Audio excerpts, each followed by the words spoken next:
আরে ভাই না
আজকে 9 তারিখ পর্যন্ত আমাদের মহানগরের সিটি কর্পোরেশন এলাকায়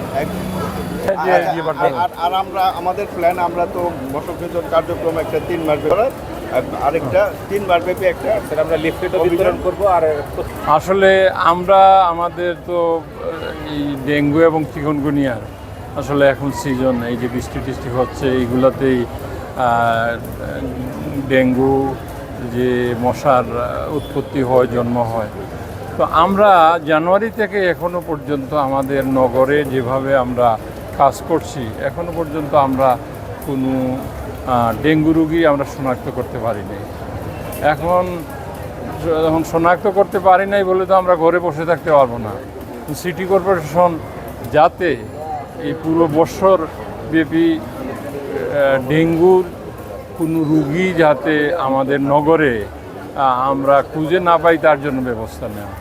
এই জন্য আমরা জনসচেতনতার জন্য আজকে র্যালিটা করলাম। আমরা মাইকিং করব কি কি কারণে ডেঙ্গু হতে পারে, কোনভাবে কিভাবে বাসায় এই যে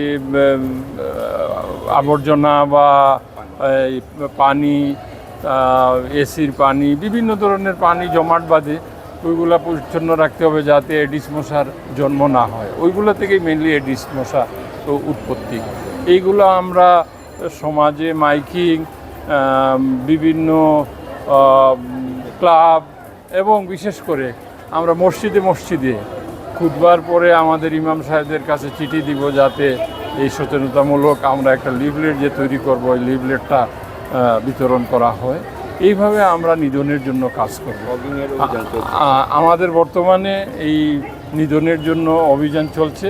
আর আমরা আগামী মাস থেকে মানে প্রত্যেকটা গৃহে, অর্থাৎ নগরের অধিবাসী যারা আছেন প্রত্যেকটা বাসায় আমরা যাব, যেয়ে দেখব যে মশার উৎপত্তিস্থল আছে কি না। যদি থেকে থাকে তাহলে আমাদের মেডিকেল টিম ওইখানে ওই এডিস মশার উৎপত্তিস্থলকে আমরা ধ্বংস করে দেব। তো সুতরাং আমরা একটা ডেঙ্গু মুক্ত নগরী চাই, চিকুনগুনিয়া মুক্ত নগরী চাই।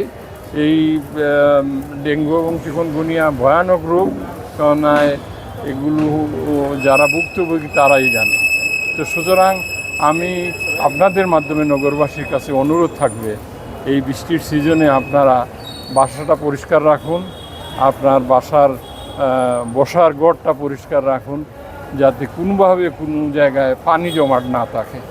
আশা রাখি যদি এই সচেতনতামূলক কাজগুলো আমরা করাতে পারি নগরবাসীকে দিয়ে, তাহলে ডেঙ্গু ইনশাল্লাহ হবে না। অতীতেও আমাদের এই নগরে ডেঙ্গুর প্রাদুর্ভাব ছিল না, এই বছর তো শুরু হয়েছে, আশা রাখি এই বছরও হবে না। এনফোর্সমেন্টের বিষয়টা আসলে তো নগরবাসী আমাদের যথেষ্ট দায়িত্বশীল। আমরা অতীতে প্রত্যেকটা কর্মকাণ্ডে দেখেছি, তাদেরকে সচেতন করছি। পাশাপাশি আমরা যখন লার্জি সাইডে যাব, লার্জি সাইডটা এটা একটা অভিযান, আমরা হাউস টু হাউস যাব ওষুধ নিয়ে। ওখানে যেখানে লার্ভার আছে এরকম ফেলে ওখানে ওই ওষুধটা স্প্রে করে ডেস্ট্রয় করা হয়। তখন তাদেরকে আসলে আমরা কোনো এখনই কোনো এই পানিশমেন্ট এই ধরনের কোনো প্রক্রিয়া আমরা যেতে চাই না। আমরা সচেতনতা এবং অনুরোধ করব যেন তারা এই ব্যবস্থাগুলি নেয়। কোথাও যদি একটু পানি জমার সুযোগ থাকে ওখানেই এডিস মশা তার ডিমগুলি ছাড়ে। তো এইটা থেকে যদি আমরা সবাই মিলে, আমাদের নগরীতে 10 লক্ষ মানুষ যদি সবাই 1 মিনিট করে কাজ করে 10 লক্ষ মিনিট কাজ হয়ে যায়। আর আমাদের শ্রমিক মাত্র সব মিলে 500, ওরা 1 ঘন্টা করে হলে মাত্র 500 ঘন্টা হবে।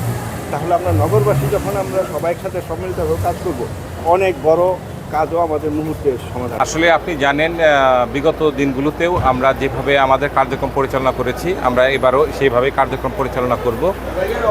যে হসপিটালগুলি, সেখানে আমাদের আলাদা একটা সার্ভেলেন্স থাকবে। প্রত্যেকটা হসপিটালের পাশে আমাদের প্রতি সপ্তাহে মশা নিধন কার্যক্রম থাকবে এবং যদি কোনো ডেঙ্গু রোগী আক্রান্ত হয়ে সিলেটে আসে বা সিলেটে আক্রান্ত হয়, তাৎক্ষণিকভাবে আমাদের একটা কুইক রেসপন্স টিম থাকে, যার মাধ্যমে ওই বসতস্থলের আশপাশে অন্তত সারাউন্ডিংসে সব স্পেয়ারে আমরা 20টা করে বাড়ি আমরা তাৎক্ষণিকভাবে সার্চিংয়ে দিব এবং এডিসেল লার্ভা পাওয়া গেলে আমরা তাৎক্ষণিকভাবে ধ্বংস করি।